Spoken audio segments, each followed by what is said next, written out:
ती बरं झालं असतं. बाप जिवंत असताना थोडस गरम पाणी करून या हातानं बापाला आंघोळ घातली असती तर किती बरं झालं असतं. आणि बाप जिवंत असताना एखादा घास या हातानं बापाला भरवला असता तर किती बरं झालं असतं. पुरी किती बरं झालं असतं. आज लाखो रुपये आहेत बघ आपल्याकडं. अखंड गावाला पंचपक्वानाचं जेवण घालू शकते बाग, पण एखादा घास बापाच्या फोटो जवळ धरला तर आता फोटोतून आवाज नाही येणार. पुरी कशी आहेस का पुरी, पुरी कशी आहेस. एखादा घास आईच्या फोटो जवळ धरला तर फोटोतून आता आवाज नाही येणार. पुरी कधी आलीस ग, अगोदर खाऊन तरी घे काहीतरी. आला श्वास गेला श्वास जीवा तुझर तंतर, जगण मरण एका श्वासाचं अंतर. पुराणो एकच सत्य एकच वास्तव आणि या जगातलं या विश्वातलं सगळ्यात मोठं शिक्षण तुला आज सांगतो बघ. And this is the deepest and biggest education in this world. हे बघ, जोपर्यंत आई बापाचा श्वास सुरू आहे पुराणो, ए पुरी, जोपर्यंत आई बापाचा श्वास सुरू आहे तोपर्यंत आई बापाच्या प्रत्येक श्वासाला जीव लावा. तोपर्यंत आई बापाच्या प्रत्येक श्वासावर प्रेम करा. एकदा का आई बापाचा श्वास निघून गेला की भिंतीवरचा बाप कधीच खाली येऊन तुला मिठीत घेणार नाही आणि भिंतीवरची आई तुझ्या दोन्ही गालाचं कधीच मुक्क घेणार नाही.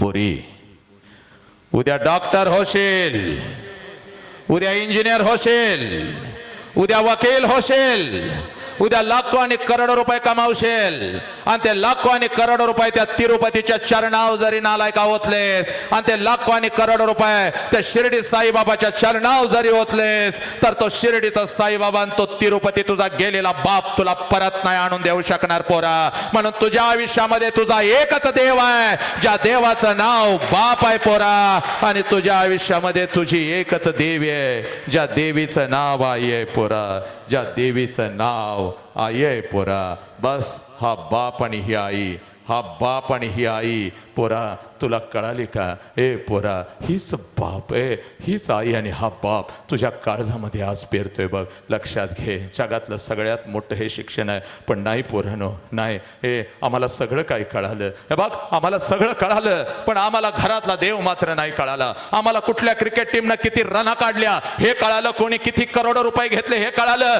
पण माझ्या जन्मापासून माझा बाप किती धावला, माझ्या बापानं किती टाचा झिजावल्या आणि माझ्या बापानं माझ्यासाठी किती रना काढल्या, या शहरामध्ये माझा बाप किती पळाला, याचा हिशोब मात्र पोरा आणि पोरी तुझ्याकडे नाही बघ. प्रत्येक देवाला जातीस तिथं मस्तक फोडतीस बघ, पण घरातला बाप तुला कळाला नाही. पोरी 1-1.5 वर्षाची होतीस बघ, अंगणामध्ये खेळत होतीस बघ. 1-1.5 वर्षाची होतीस बघ, अंगणामध्ये खेळत होतीस बघ. 1-1.5 वर्षाची होतीस आणि अंगणामध्ये खेळत होतीस बघ.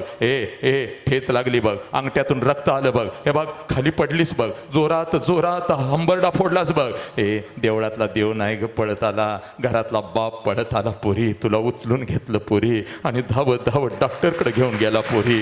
तुला भूक लागली होती बघ, तळमळत होतीस बघ, देवळातला देव नाही ग बाहेर आला.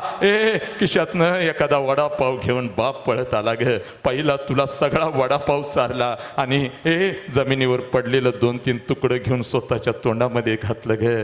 पोरी, तो बाप पोरी, तो बाप पोरी. आम्हाला सगळं कळालं, पण हा बाप आम्हाला कळाला नाही. सहजच आम्ही म्हणतो, पप्पा तुम्हाला काय कळतं गप्पा बसा, पप्पा तुम्हाला काय कळतं गप्पा बसा. अगं तुझ्या बापाला कळतं ग, म्हणून तू इथं बसलेली आहेस बघ पोरी, म्हणून तू शिकतेस बघ पोरी.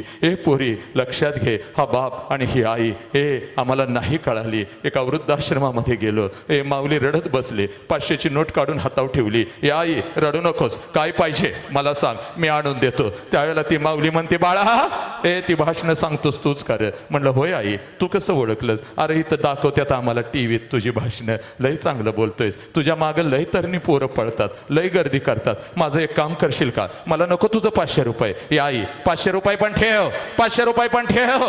आणि तुझं काय काम आहे सांग? लगेच करतो बघ. त्यावेळेला ती माऊली मला मिठी मारत म्हणते, बाळा माझं एकच काम आहे. हे मी जन्म दिलेल्या माझ्या लेकराला कधी मला भेटायला घेऊन येशील का रे? हे 2 वर्षापूर्वी मला इथं सोडून गेलंय. आई लगेच येतो बघ तुला घ्यायला 2 दिवसात. दुसरं घर घेतो. तुझी वेगळी खोली करतो. 2 वर्ष झालं पोरगं फसवून गेलं, मला इथं टाकून गेलं. पोरगं आलं नाही. उठल्यापासून झोपेपर्यंत त्या रस्त्याकडे नजर लावून बसते. पोरगं पण काही येईना आणि माझा जीव पण काही जाईना. जगू कसं रे, जगू कसं? लहानपणी शेजारणीकडं 1 मिनिटासाठी सोडून गेलं तर हंबरडा फोडत माझ्या मागं यायचं, आया मला सोडून जाऊ नको. लहानपणी माझ्या लेकराला माझी गरज होते. आता या म्हातारपणात मला माझ्या लेकराची गरज आहे. कसं समजावून सांगू? काय शिकला? आईबापाच्या तोंडावर थुंकून निघून चाला कारट्यानं तुम्ही. लाज नाही वाटत? हत्तीसारख्या बापाला पोलीस स्टेशनला उभं करायला लागला तुम्ही. बापासमोर व्यसनं करत फिरू लागला तुम्ही. नालायकानो, तुम्हाला कोण स्पष्ट सांगणार कोणी नाही. प्रत्येकाला बंधनात बांधून टाकलं. तुमच्यावर हात उचलणार बापाच्या नात्यानं कोण नाही, म्हणून नको तसा धिंगाणा घातला तुम्ही. नालायक.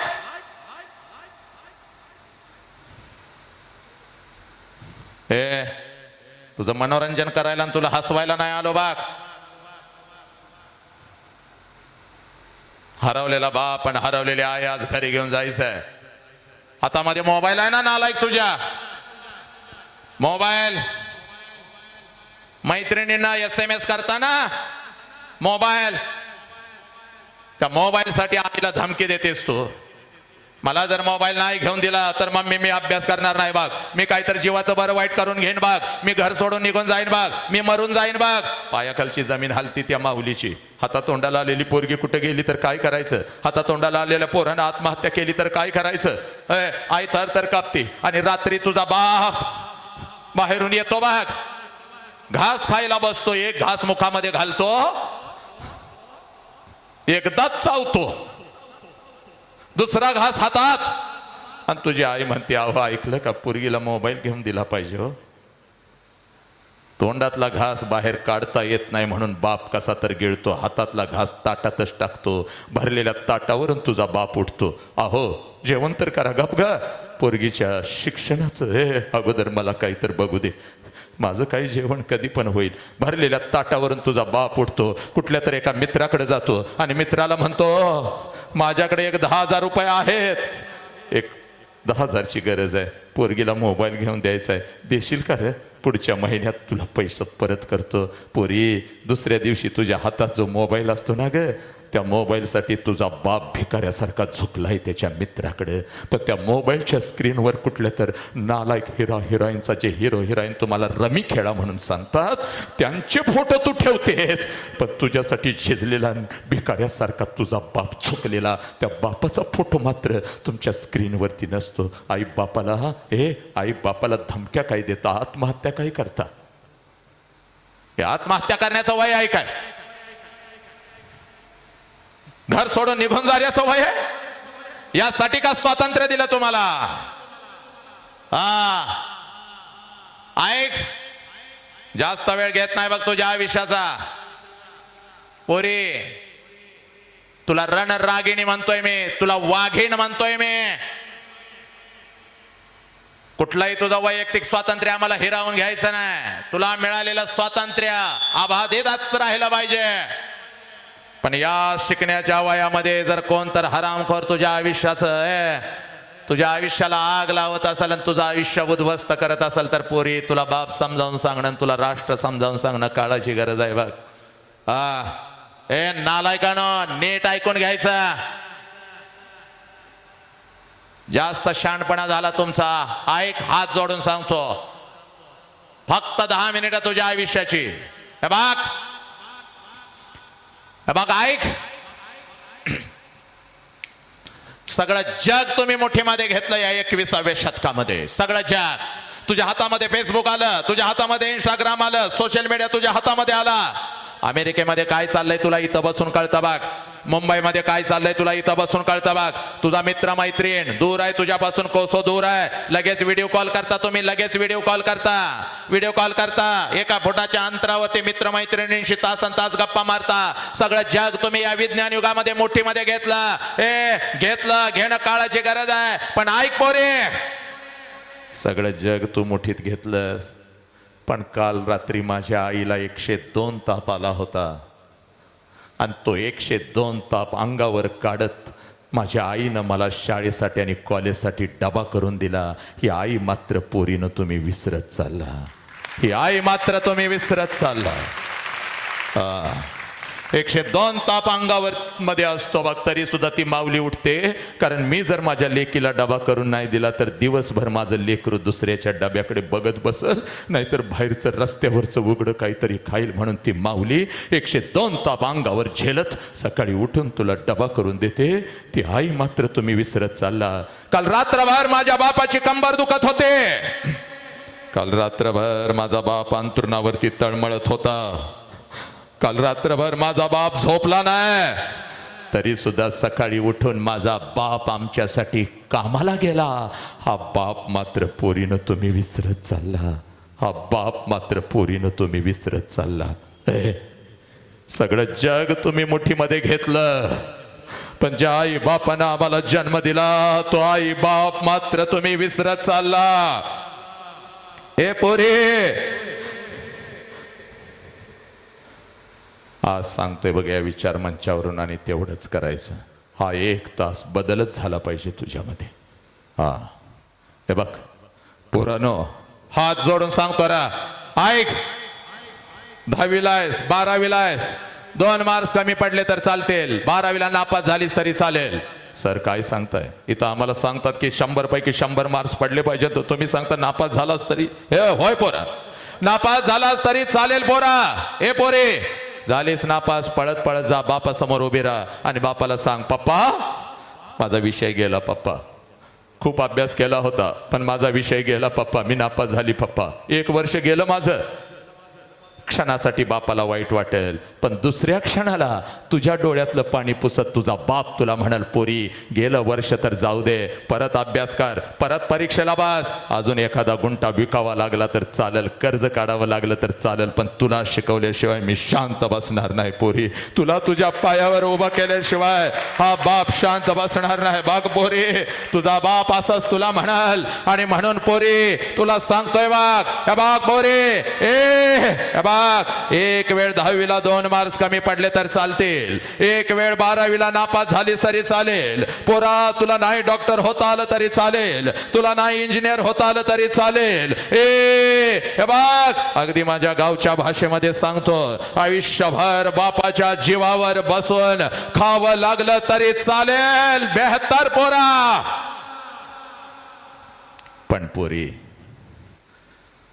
आयुष्यात असं कुठलंच काम करू नकोस ज्याच्यामुळे तुझ्या बापाला मान खाली घालावी लागेल. पोरी, आयुष्यामध्ये असं कुठलंच काम करू नको ज्याच्यामुळे तुझ्या बापाला मान खाली घालावी लागेल. आणि त्याचं कारण तुला सांगतो, मी तर थांबतो बघ पोरी. हे बघ पोरी, मेल्यानंतर बापाला जाळतात, चूक.